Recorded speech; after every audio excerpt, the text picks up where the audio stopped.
જય સ્વામિનારાયણ। હું સુનિતાબેન સુરતથી મારા રસોડામાં તમારું સ્વાગત કરું છું। આજે આપણે 2 રીતના મેથીના પરોઠા બનાવીશું।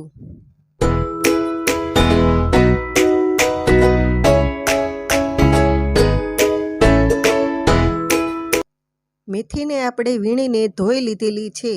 મેથીને આપણે આવી રીતના પાન જ લીધેલા છે।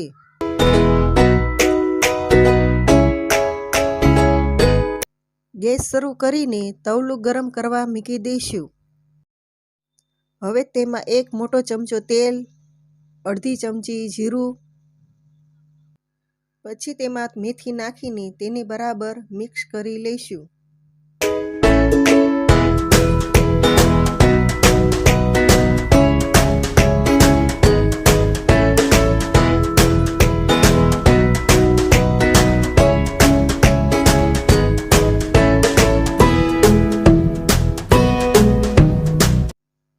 અહીંયા આપણે 500 ગ્રામ મેથી લીધેલી છે।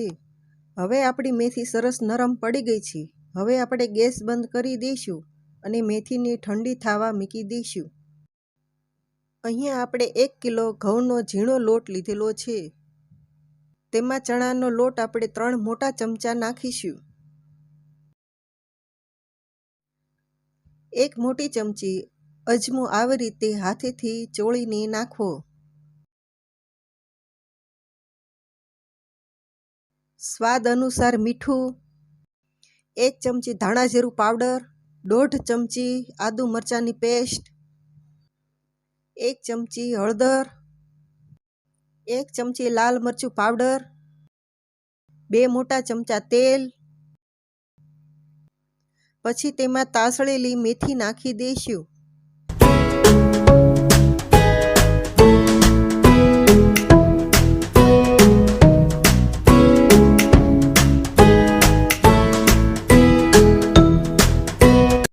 પછી તેમાં 1 મોટો ચમચો સફેદ તલ, 1 ચમચી હિંગ નાખીને બરાબર મિક્સ કરી લઈશું।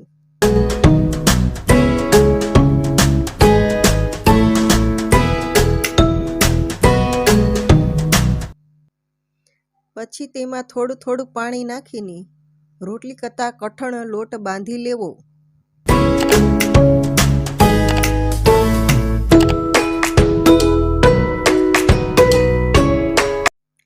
પછી લોટને તેલવાળો કરીને ઢાંકીને 5 મિનિટ મૂકી દઈશું।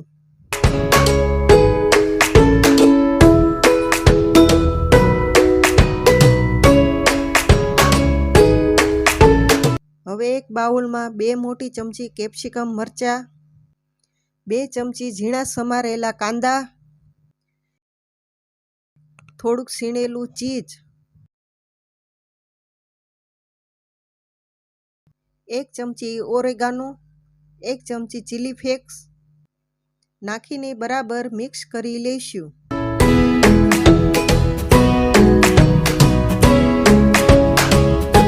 હવે આપણો લોટ સરસ સેટ થઈ ગયો છે। હવે આપણે તેમાંથી એક લોવો લઈને રોટલી વણીશું।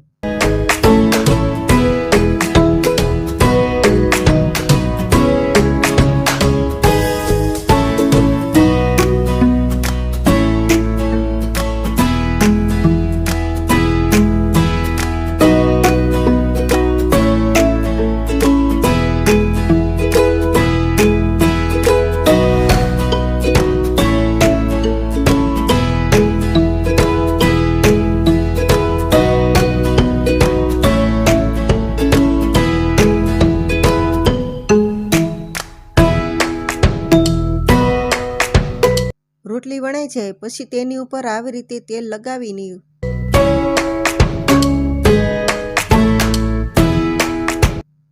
લોટ ભભરાવી લેવો। આવી રીતે રોટલીને અડધી વાળીને તેની ઉપર તેલ લગાવી લોટ ભભરાવી લેવો। પછી આપણે પરોઠું વણી લઈશું।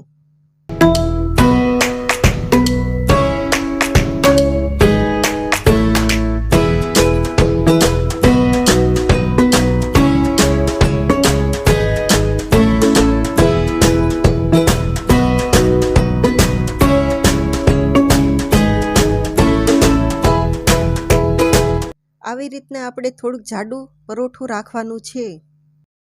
આપણે પહેલાંથી લોઢી ગરમ કરવા મૂકી દીધી હતી. હવે આપણે પરોઠાને આવી રીતના શેકી લઈશું.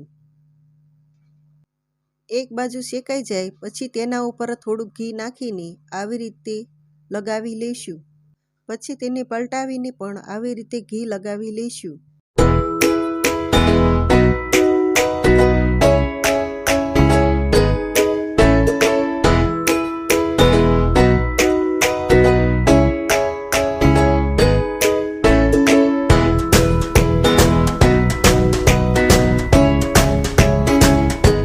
હવે આપણે બીજી રીતના પરોઠા બનાવી લઈશું.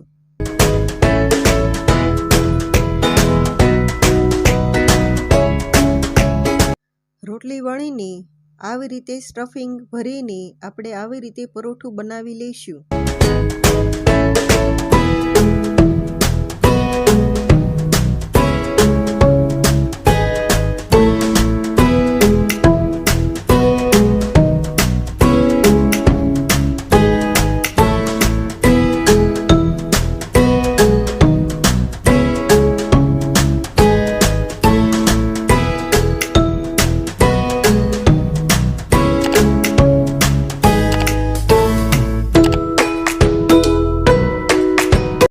પછી તેને હળવા હાથે વણી લઈશું.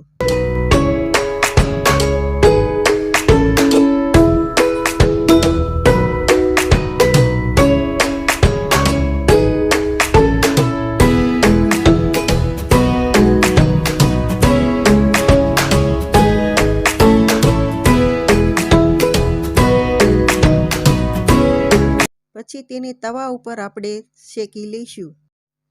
ગેસની ફ્લેમ ધીમી રાખીને આપણે પરોઠા બધા આવી રીતના શેકી લઈશું.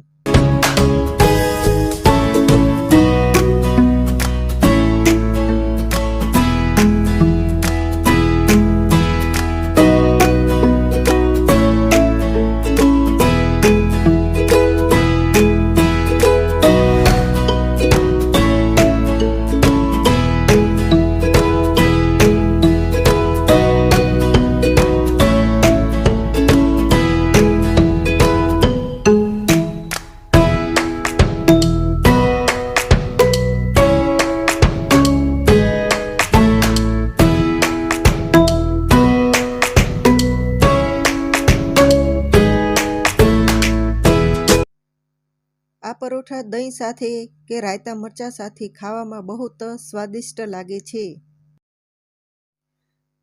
આપણા મેથીના પરોઠા સરસ ક્રિસ્પી અને પડવાળા બન્યા છે.